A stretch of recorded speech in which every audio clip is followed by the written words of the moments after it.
ये अच्छा हुआ कि मैं पिछली बार देरी से पहुंचा था थोड़ा, तो अब की बार भैरव बाबा ने थोड़ी जल्दी बुलाया। तो सबसे पहले भैरव जी महाराज के चरणों में नमन करता हूं। इस अरावली की पहाड़ियों में जो यहां पर दूर दराज से चलकर बड़े बुजुर्ग पहुंचे हैं और श्रद्धा से आस्था से यहां पर आए हैं, मैं उनके चरणों में भी नमन करता हूं और अपने सभी इष्ट देवताओं को नमन करते हुए, भगवान देवनारायण को याद करते हुए, हमारे यहां पर जितने मेला कमेटी के साथी हैं जो कई कई रोज से रात रात भर जागकर मेले के आयोजन को सफल बनाते हैं, मैं उनका भी आभार और धन्यवाद ज्ञापित करता हूं। अन्य अन्य दलों से, अन्य अन्य विचारों से, अन्य अन्य जाति वर्ग के लोग इस मेले में आस्था के स्वरूप पहुंचते हैं, मैं उनका भी अभिनंदन और स्वागत करता हूं। मैं उनका भी धन्यवाद करता हूं जो अलग अलग विचार को लेकर यहां पर पहुंचते हैं। मुझे भी जब मेले में आने का निमंत्रण प्राप्त हुआ तो मेरे मन में वही बात थी जो पिछले 2 साल पहले जब मैं आया था, मेरे मन में यह भाव था कि मैं इस बार समय से पहुंच जाऊं और कई लोगों से रूबरू हो जाऊं। तो भगवान भैरवनाथ ने, भगवान ईश्वर ने मुझे फिर यहां पर मौका दिया है। मैं उनका धन्यवाद करूंगा जिन लोगों ने मुझे यहां पर आमंत्रित किया। मैं धन्यवाद करूंगा बहुत शॉर्ट में जो बात आदरणीय पूर्व विधायक जी ने बोली, हजारी लाल जी का धन्यवाद करते हुए पूर्व मंत्री कैलाश जी, आदरणीय डॉक्टर रुपेश जी, रूप सिंह जी, चरण सिंह प्रधान जी, विक्रम सिंह जी, पीडी गुजर, विक्रम सिंह छावड़ी, विकास प्रधान हमारे साथी, लोकेश जी, कृष्ण जी, विकास गंगाल जी, हमारे विकास भाई साथी, हमारे संचालन कर रहे बहुत शानदार, पिछली बार मैंने इनकी तारीफ की थी, कैलाश शर्मा जी। हालांकि गुजर लोग तो पंडित जी लोगों को बहुत मानते हैं, मानते नहीं मानते बताओ? तो हमारे यहाँ भी ऐसे ही है और पूरी दुनिया में आपको लोग मानते हैं। ये बात तो है कि ईश्वर ने सबसे पहले अगर नजर किसी पर डाली वो पंडित जी लोगों पर डाली। हंस रहे लोग, अरे बताओ सही बात है गलत है? अरे जब तो ज्ञान का भंडार है, जब तो आप देखते होंगे कहीं पर जाएंगे ज्ञान भरा पड़ा है। लेकिन ये बात मानना, इस लोकतंत्र में, लोकशाही में, देश की आजादी के बाद जब इस देश में संविधान लागू हुआ, उसके बाद जात के नाम पर, धर्म के नाम पर, पंथ के नाम पर, क्षेत्र के नाम पर, धन और विरासत के नाम पर कोई बड़ा और छोटा नहीं होता। बात सही है गलत है बता दो? अभी जब मैं नीचे बैठा था तो रूप सिंह जी जिक्र किए कि गुजर भवन शानदार बनने वाला है जयपुर में। मैं आपको बधाई दूंगा कि आप कहीं ना कहीं सामाजिक सेवा का काम कर रहे हैं। मुझे पता चला था कि जवाहर भाई साहब भी आने वाले हैं, मंत्री जी शायद थोड़ी देरी से पहुंचेंगे, लेकिन अगर वो होते तो उनके सामने ही कुछ बातें जरूर बोल कर जाता। और बोल इसलिए देनी चाहिए बातें क्योंकि ये जो आज मेला है, ये आस्था की वजह से लोग यहाँ पर खड़े हैं। भगवान भैरवनाथ के चरणों में लोग इसलिए यहाँ पर पहुंचे हैं कि अपनी अपनी मिन्नतें लोग मानते हैं कि उनका परिवार खुशहाल है, वो तरक्की करे, ये पूरा समाज तरक्की करे। मैं भी कुछ दिन पहले का जिक्र करूंगा, यहाँ पर सब जाति वर्ग के लोग हैं, हमारे संचालन पंडित जी महाराज कर रहे हैं, लेकिन इन सब से माफी चाहते हुए कुछ बातें ऐसी बोल के जरूर जाऊंगा जिससे समाज में चेतना आए समाज तरक्की की तरफ आगे चले, हम लोगों के द्वार आगे की तरफ बढ़े। मैं जब चर्चा कर रहा था अभी कुछ मिनटों में ही, तो भाई रूप सिंह जी ने जिक्र किया कि केंद्र का भी जिक्र करना और राजस्थान सरकार का भी जिक्र करना। इन्होंने उत्तर प्रदेश भूल गए, मैंने कि मैं उत्तर प्रदेश का भी जिक्र करके जरूर जाऊंगा और हरियाणा का भी जिक्र कर दूंगा और बराबर जहां कहोगे वहां का जिक्र कर दूंगा। लेकिन ये ताती जो नौजवानों की यहां पर खड़ी है, जो बड़े बुजुर्ग यहां पर हैं, मैं उन सबसे बात कहूंगा कि जीवन में सबसे ज्यादा महत्वपूर्ण, सबसे बड़ी उपलब्धि आपके लिए तो अगर कुछ है तो आपकी नस्ल बेहतर हो जाए, आपकी पीढ़ी बेहतर हो जाए, आपके बच्चे बेहतर हो जाए। इससे बड़ी उपलब्धि किसी माँ और बाप के लिए, परिवार के लिए कोई दूसरी नहीं हो सकती। बड़े बुजुर्गों, नौजवान साथियों, हमने बड़ों से बात सुनी, पहले से बात सुनते आए कि जिसकी नस्ल अच्छी हो गई, जिसके बच्चे अच्छे हो गए, तो समझ लीजिए उसकी पूरे जीवन की मेहनत पूरी हो गई। लेकिन आज का ये दौर है जब आज हम लोग भैरवनाथ भैरवनाथ जी के चरणों में यहाँ पर खड़े हैं, तो यहाँ पर कुछ ना कुछ प्रण बांध कर जाना, कुछ ना कुछ मुट्ठी बांध कर जाना कि अगले 1 साल में हम लोग ऐसा कुछ करके दिखाएंगे जिससे हमारा परिवार खुशहाल होगा। मैं कई मंचों पर जाता और कई मंचों पर जाकर कई बार राष्ट्रवाद की हम लोग एक परिभाषा सुनते हैं कि राष्ट्रवाद। मैं एक बार सदन में था, अपने एक बार इसको उतार दिया तो गर्मी लग रही।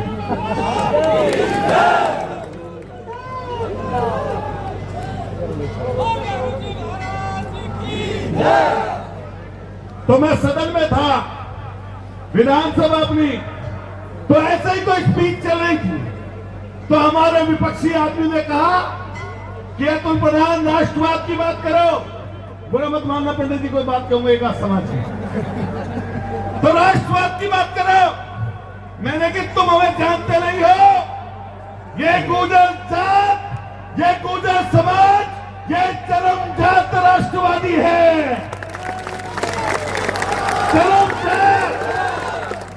जब मौका ऐसा आएगा कि किसी भी चीज से अगर देश को चुनना पड़ेगा, तो हमारे लोगों ने हमेशा साबित किया कि पहले देश और बाद में कुछ और। याद करिए वो लम्हा जब हम मां पन्नाधाय का जिक्र करते हैं, वो देश की बात थी जिससे उनकी भक्ति थी, जिस पर उनका भरोसा था, उसका भरोसा नहीं तोड़ा उस माता ने और अपने बेटे को कुर्बान कर दिया। बात सही है गलत है बता दो। देश की आजादी के पहले और देश की आजादी के बाद, दोनों समय बाद अगर कभी देश की बात आई, राष्ट्र की बात आई, तो इस गुर्जर वीर कौम ने हमेशा छाती पर गोली खाने का काम किया, पीठ कभी नहीं दिखाई। मैंने यही बात सदन में बोली। मैंने कहा हम वंशज हैं वीर भोज के, हम वंशज हैं नरसिंह कोतवाल के, हम वंशज हैं उन लोगों के, इन रगों में जो खून दौड़ता है, ये खून ऐसा खून है कि देश की बात आती है तो सबसे पहले बॉर्डर पर गोली खाने का काम करता है। लेकिन यह भी बता दे, मैं सब लोगों से कहकर जाऊंगा और नौजवान साथियों से खास तौर से बात कहकर जाऊंगा कि आपकी नौजवान साथियों की जिम्मेदारी बड़ी है। और क्या नौजवानों की बात कर रहा जिनकी उम्र 20 साल है, 25 साल है, 30 साल है, 35 साल है, इनको 40 साल 50 साल का जीवन जीना है और इनके ऊपर 3 पीढ़ियां निर्भर है। एक इनके माँ बाप, दूसरे ये खुद और तीसरे आने वाली नस्ल। इसलिए आपका बेहतर होना जरूरी है। यह बात समझना, इस पद पर चाहे वो किसी दल पार्टी के लोग हों, किसी भी दल और पार्टी के लोग हों, लेकिन मैं बिल लाग लपेट देना चाहता हूं। जैसे मेरा कमेटी है, ऐसे ही गुर्जर समाज के बहुत सारे संगठन हैं। मैंने हमेशा ये बात कही, बोलो भैरव जी महाराज की, मुट्ठी बंद करो, जोर से बोलो, बोलो भैरव जी महाराज की। तो मैंने हमेशा ये बात कही कि जो सामाजिक संगठन है, चाहे वो किसी भी जात के हो, लेकिन बात मैं गुर्जर की कर रहा हूं, जो गुर्जर समाज के लोग हैं, सब सामाजिक संगठन हम देखते हैं। कोई जिले का गुर्जर समाज का संगठन का अध्यक्ष है, कई लोग राष्ट्रीय अध्यक्ष भी हैं। मैंने सबसे कहा कि समाज से बड़ा कोई नहीं हो सकता। इसलिए समाज के जो संगठन है, जिसकी सरकार आती है, कई बार उधर की तरफ दौड़ पड़ते हैं, लेकिन सामाजिक संगठनों का काम किसी सरकार के पीछे दौड़ने का नहीं है। सामाजिक संगठनों का काम है कि समाज को उत्थान की तरफ लेकर जाएं। समाज में जो कुरीतियां हैं, समाज में जो विश्वास है, समाज में जो बुराइयां हैं, उनको मिटाने के लिए प्रयास करें। जो आपका उभरता हुआ सितारा है, जो आपका बढ़ता हुआ व्यक्ति है, उसको आगे बढ़ाने का काम करें, ना कि पीछे की तरफ ले जाने का काम करें। मैं जब पुष्कर में था, तो अचानक मुझे माइक पंडित जी जब मिला, जिस समय जनता सामने लड़ने के लिए तैयार बैठी थी पुष्कर में। ध्यान करो वहां, जब मेरे पास माइक आया तो मुझसे कहा गया कि तुम नौजवान साथियों को रोक सकते हो, और मैंने मन से ये बात कही कि आप ध्यान रखना कि जब दो ताकतें एक समाज में पैदा हुई हो, अगर विपरीत दिशा में जोर लगाती हैं, अगर उल्टा उल्टा जोर लगाती हैं, तो समाज का नुकसान होता है। और अगर एक तरफ जोर लगाती है, मुट्ठी बंद करके इकट्ठा होकर, तो समाज का भला होता है। और वही मंच पर मैंने ये भी कहा था कि एक विरासत, संघर्ष की विरासत, ऐसी विरासत जिसने हमें संघर्ष करना सिखाया, जिसने हमें ताकत का परिचय कराया, वो विरासत कर्नल कॉलोनी के रूप में हमें मिली। और दूसरी तरफ विरासत राजेश पायलट, किसान नेता, देश के नेता के रूप में मिली। और ये विरासतें जो हैं, इनको सलों पर रखने की जिम्मेदारी हमारी है। हमारी मतलब हम सब की है। मैंने कही थी ये बात कि विधायक बनने का मौका लगे तो टांग मत खींचना, बना लेना। सांसद बनाने का मौका मिले, पीछे मत खींचना, बना लेना। और एक और बात कही थी जिसको आपको अच्छा लगेगा, अगर मुख्यमंत्री बनने का मौका मिले तो मुख्यमंत्री बना लेना। मैं इसलिए कह रहा हूं, आज के मुख्यमंत्री उत्तम आपके हैं, जो इसी राजस्थान के, मैं इस मंच पर बुराई करने के लिए खड़ा नहीं हुआ किसी दल और पार्टी की, लेकिन ये जरूर कहूंगा कि इसी राजस्थान में 25 जिलों में गुर्जर रहते हैं। 25 जिलों में ऐसे हैं, कई लोगों को चाहे जिता दे और कई लोगों को चाहे तो हरा दे। बात सही है, गलत है?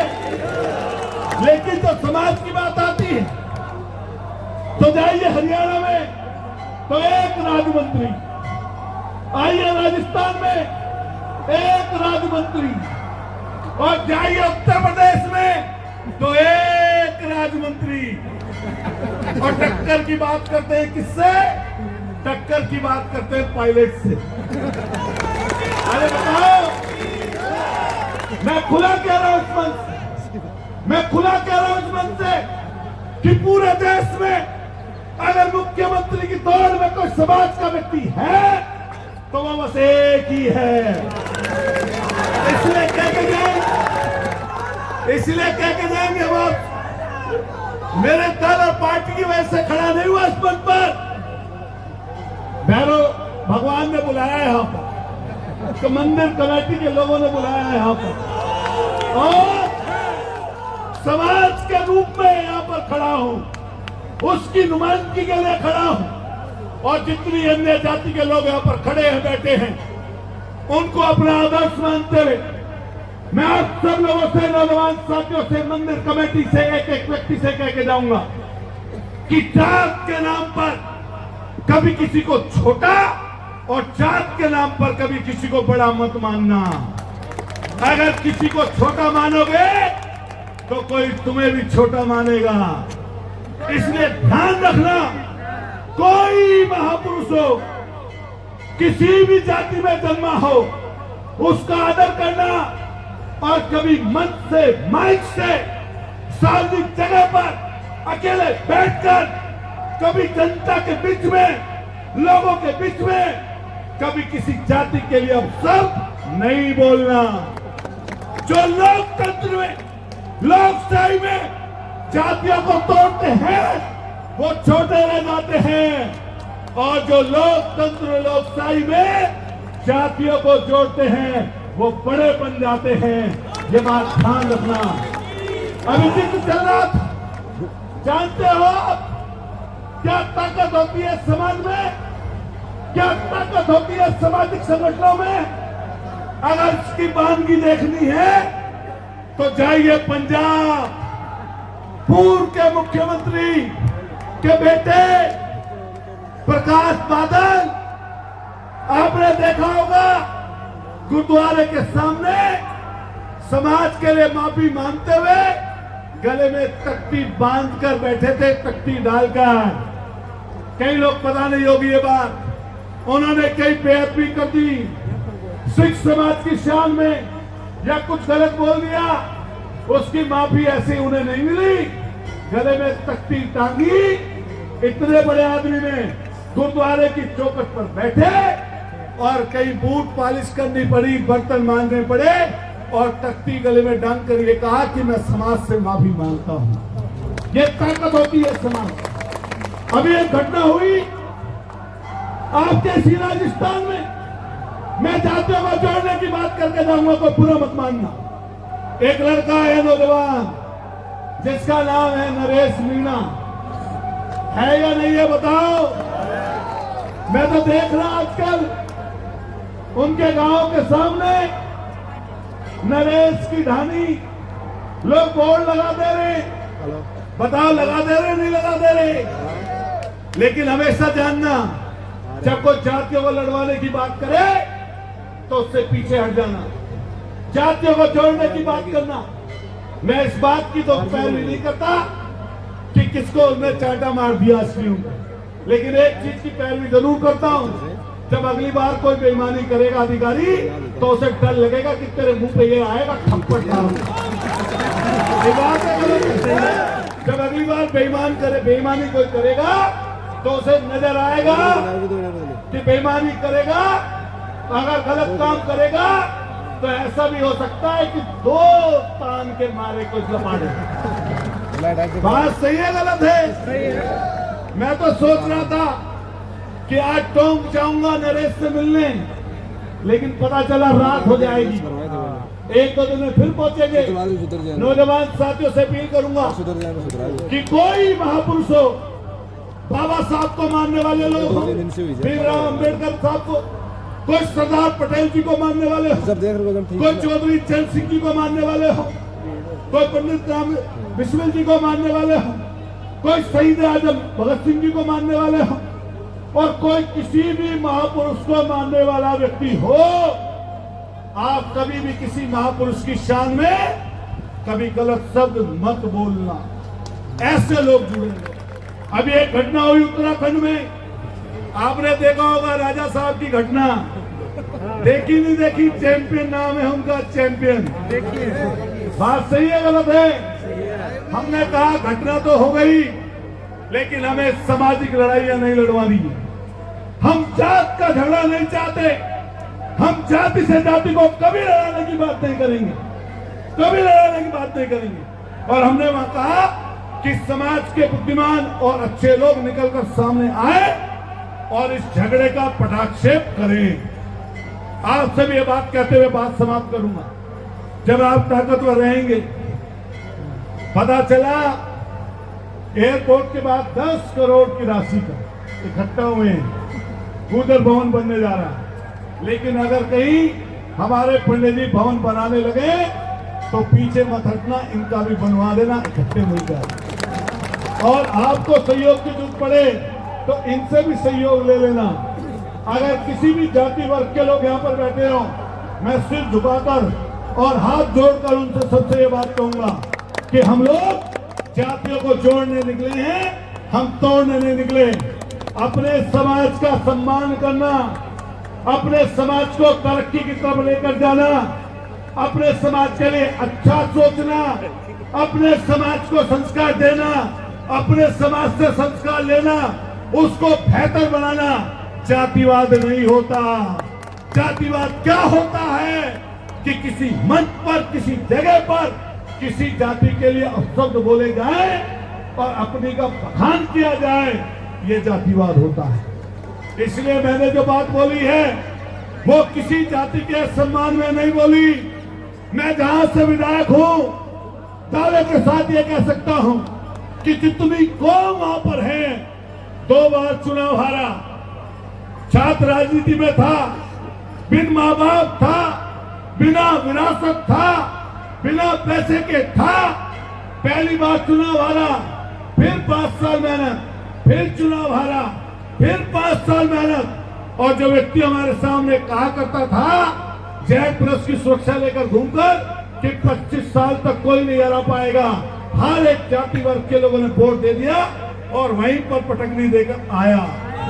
और फिर मौका अगर मिलेगा, जनता मौका देती, अगर लोगों में आप ठीक ढंग से रहो, मेहनत करो, जमीन पर रहकर मेहनत करो, कमजोर लोगों के बीच में रहो, कमजोर लोगों का आदर करो, जात के नाम से किसी को छोटा और बड़ा न मानो, तो हर जाति वर्ग के लोग आपके साथ खड़े हो जाते हैं। इसलिए आपसे धन्यवाद करते हुए, चूंकि वापस जाना है दिल्ली में, शाम तक पहुंच जाएंगे 3 घंटे में, 4 घंटे में, मैं आपका आभार व्यक्त करता हूं।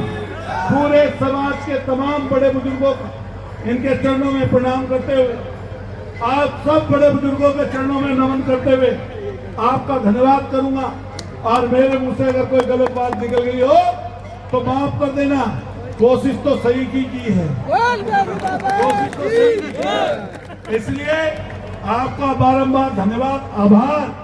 और जो लोग सस्ते में अपनी बोली लगा लेते हैं, मान लिया जो नंबर लगा देते हैं, नंबर वाले किस चीज का समझ रहे हो कि बोली लगवाने में बिकने जा रही है, तो बाजार में दाम तो मिल ही जाती है। और जो लोग बोली नहीं लगवाते तो सामने वाला दाम कितने लगा ले, खरीद नहीं सकता। खरीद सकता है क्या? तो इसलिए आप सब लोगों से यही कहते हुए कि आपका आशीर्वाद बना रहे। कई लोगों ने कहा कि मैं तुम प्रधान राजस्थान से चुनाव लड़ना चाहता है। मैंने कहा मैंने एक सीट 15 साल में पक्की की है अपनी, मेरठ में एमएलए की। एमपी थोड़ा चूक गया मामला, पर्चा तो भराए थे, भैरव बाबा की कृपा नहीं हुई। अगली बार उसकी कृपा होगी तो शायद वहीं बड़े सदन में खड़े नजर आते। तो आपका बहुत बहुत आभार। एक बार जोर से नारा सब लोग लगाएंगे, भैरव जी महाराज की। मुट्ठी बंद करके बड़े बुजुर्ग सब बोलो, कुछ करंट सा नजर आना चाहिए सब लोगों में। बोलिए भैरव जी महाराज की जोर से बोलिए, भैरव जी महाराज की, नारायण भगवान की, गाँव खेड़े की, गांव समाज की, सर्व समाज की, और हमारे पंडित जी की, हमारे पूरा मत मानना। आदरणीय अटल जी के लिए भवन के लिए आपका सहयोग, आपका बार बार धन्यवाद। मैं आपका सबका आभार व्यक्त करता हूँ। कुछ बात गलत निकल गई हो माफ करना, कोशिश सही बोलने करिए। और जब सरकार वाले लोग आए थे तो कुछ अगर कायदे में सही बात कहनी होगी तो कह दिया करो। बहुत बहुत बहुत मामला दूसरा तो नहीं है।